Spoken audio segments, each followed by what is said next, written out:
ಡಮಾಲ್ ಡಿಮಿಲ್ ಡಕ್ಕ ಗಿಲ್ಲಿ ಗೆಲ್ಲೋದ್ ಪಕ್ಕ. Hi hello Karnataka, ಎಲ್ಲರಿಗೂ ನಮಸ್ತೆ, welcome back to Nikhil talks YouTube channel. ಗುರು, big boss Kannada season 12 grand finale ಈ ಸಂಡೇ ಗೊತ್ತಾಗುತ್ತೆ ಯಾರ್ big boss Kannada season 12 winner ಅಂತ.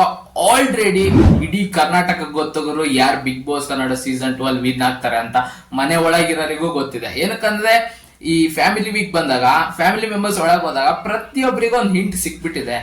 ಗಿಲ್ಲಿ ಶೋನ ಚಚ್ತಿದ್ದಾನೆ, ಸಖತ್ತಾಗಿ ಆಡ್ತಾನೆ ಅಂತ ಪ್ರತಿಯೊಬ್ಬರಿಗೂ ಗೊತ್ತಾಗಿದೆ. ಅದ್ರಲ್ಲಿ ಏನು ಅನುಮಾನ ಇಲ್ಲ. ಮತ್ತೆ ಒಂದಿಷ್ಟು ಜನ ಕೇಳ್ತಾರೆ, ಅಶ್ವಿನಿ ಅವ್ರನ್ನ ಗೆಲ್ಸಕ್ ನೋಡ್ತಿದ್ದಾರೆ ಬಿಗ್ ಬಾಸ್ ಟೀಮು, ಅದೆಲ್ಲ ಹೇಳ್ತಾರಲ್ಲ. ನೋಡಿ, ಅದು ಸಾಧ್ಯನೇ ಇಲ್ಲ. ಏನು ಗೊತ್ತಾ, ಅಶ್ವಿನಿ ಅವ್ರನ್ನ ಗೆಲ್ಸ್ದು ಅಂತ ಇಟ್ಕೊಳ್ಳಿ, ಬಿಗ್ ಬಾಸ್ ಟೀಮಿಗೆ ಲಾಸ್ ಆಗೋದು, ಕಲರ್ಸ್ ಕನ್ನಡಗೆ ಲಾಸ್ ಆಗೋದು, ಬೇರೆ ಯಾರಿಗೂ ಅಲ್ಲ.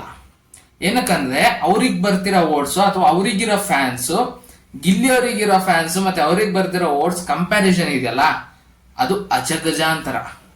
ಅದೇನದು ಹತ್ರ ಇದ್ದು ಒಂದು 1 ಲಕ್ಷ 2 ಲಕ್ಷ ಓಟ್ಸ್ ಡಿಫ್ರೆನ್ಸ್ ಇದೆ. ಇವಾಗ 1 ಲಕ್ಷ ಓಟ್ ಅಂದ್ರೆ 1,000 ಜನ 99 ಓಟ್ಸ್ ಹಾಕಿದ್ರೆ ಹತ್ತತ್ರ 1 ಲಕ್ಷ ಓಟ್ಸ್ ಆಗೋಯ್ತು. ಅದೇ ಒಂದು 2 ಲಕ್ಷ ಓಟ್ಸ್ ಅಂದ್ರೆ 2,000 ಜನ ಹಾಕಿದ್ರೆ 2 ಲಕ್ಷ ಓಟ್ಸ್ ಆಯ್ತು. ಅಷ್ಟು ಡಿಫ್ರೆನ್ಸ್ ಅಷ್ಟು ಕಡಿಮೆ ಇದ್ರೆ 1 ಲಕ್ಷ 2 ಲಕ್ಷ ಓಟ್ಸ್ ಅವ್ರು ಇದ್ ಮಾಡ್ಬೋದು ಅಂತ ಹೇಳ್ಬೋದು. ಇಲ್ಲ ಅಂದ್ರೆ ಚಾನ್ಸ್ ಇಲ್ಲ. ಅವ್ರು ಆ ರೀತಿ ಇದ್ ಮಾಡಿದ್ರೆ ಅವರಿಗೆ ಲಾಸ್ ಆಗುತ್ತೆ. ಸೊ ಓಟ್ ಪ್ರಕಾರನೇ ವಿನ್ನರ್ ಡಿಸೈಡ್ ಆಗೋದು. ಸೊ ಗಿಲ್ಲಿನೇ ಗೆಲ್ಲೋದು, ನೀವೇನು ತಲೆ ಕೆಡ್ಸ್ಕೊಬೇಡಿ.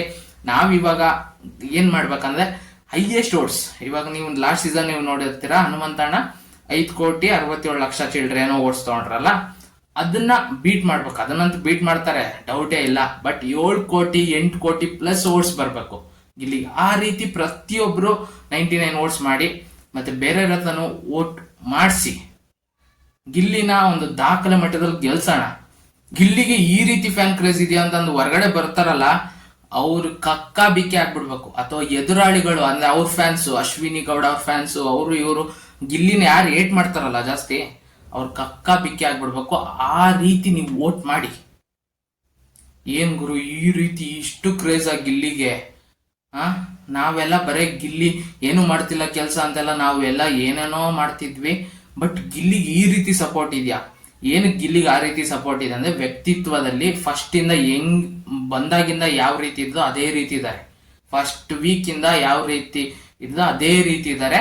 ಏನಿದನ್ನು ನೇರ ಹಿಂದೆ ಒಂದು ಮುಂದೆ ಒಂದೆಲ್ಲ ಇಲ್ಲ, ಎಲ್ಲ ಡೈರೆಕ್ಟ್ ಆಗಿ ಕಾಮಿಡಿ ರೂಪದಲ್ಲೇ ಹೇಳ್ತಿದ್ದು. ಅದಕ್ಕೆ ಎಂಟರ್ಟೈನ್ಮೆಂಟ್ ಸಿಕ್ಕಿದ್ದು ಜನಕ್ಕೆ, ಇನ್ಯಾರು ಎಂಟರ್ಟೈನ್ಮೆಂಟ್ ಕೊಟ್ಟಿಲ್ಲ. ಬರೇ ಟಾಸ್ಕ್ ಅಲ್ಲ ಗುರು, ಬಿಗ್ ಬಾಸ್ ಬರೇ ಟಾಸ್ಕ್ ಅಲ್ಲ, ವ್ಯಕ್ತಿತ್ವ ಇಂಪಾರ್ಟೆಂಟ್. ಇವಾಗ ಅಶ್ವಿನಿ ಅವ್ರನ್ನ ನೀವು ನೋಡಿರ್ತೀರಾ, ಫಸ್ಟ್ ಯಾವ ರೀತಿ ಇದ್ದು ಮತ್ತೆ ಚೇಂಜ್ ಆದ್ರು, ಮತ್ತೆ ಅದೇ ರೀತಿ ಜಗಳ ಮತ್ತೆ ಕಂಟಿನ್ಯೂ ಆಯ್ತು. ನನ್ನ ಏಕವಚನದಲ್ಲಿ ಕರಿಬೇಡಿ ಅಂತಾರೆ, ಇವರೇ ಬೇರೆಯವರಿಗೆ ಏಕವಚನದಲ್ಲಿ ಕರೀತಾರೆ. ಅದೇ ಹೆಂಗ್ ಅವ್ರು ವಿನ್ ಆಗ್ಬೇಕು? ಇಷ್ಟು ಎಂಟರ್ಟೈನ್ಮೆಂಟ್ ಕೊಟ್ಟು ಜನಕ್ಕೆ ಸಖತ್ತಾಗಿ ಆಟ ಆಡಿರೋ ಗಿಲ್ಲಿ ಗೆಲ್ಬೇಕಾ, ಅಥವಾ ವ್ಯಕ್ತಿತ್ವದಲ್ಲಿ ಚೇಂಜ್? ಅಥವಾ ರಕ್ಷಿತಾ ಅವರು ಅಷ್ಟೇ ಎಂಟರ್ಟೈನ್ಮೆಂಟ್ ಕೊಟ್ಟಿದ್ದಾರೆ, ಇಲ್ಲ ಅಂತ ಹೇಳಲ್ಲ. ಬಟ್ ಅವರು ಮಧ್ಯದಲ್ಲಿ ನನಗೆ ನೆಕ್ಸ್ಟ್ ಡೇ ಬೇರೆ ರೀತಿ ಅನ್ಸುತ್ತೆ. ಅಂದ್ರೆ ಅವ್ರ ಡಿಸಿಷನ್ ನ ಕರೆಕ್ಟ್ ಆಗಿ ಒಂದಕ್ಕೆ ಸ್ಟಿಕ್ ಆನ್ ಆಗ್ತಿರ್ಲಿಲ್ಲ, ಪದೇ ಪದೇ ಚೇಂಜ್ ಮಾಡ್ತಿದ್ರು.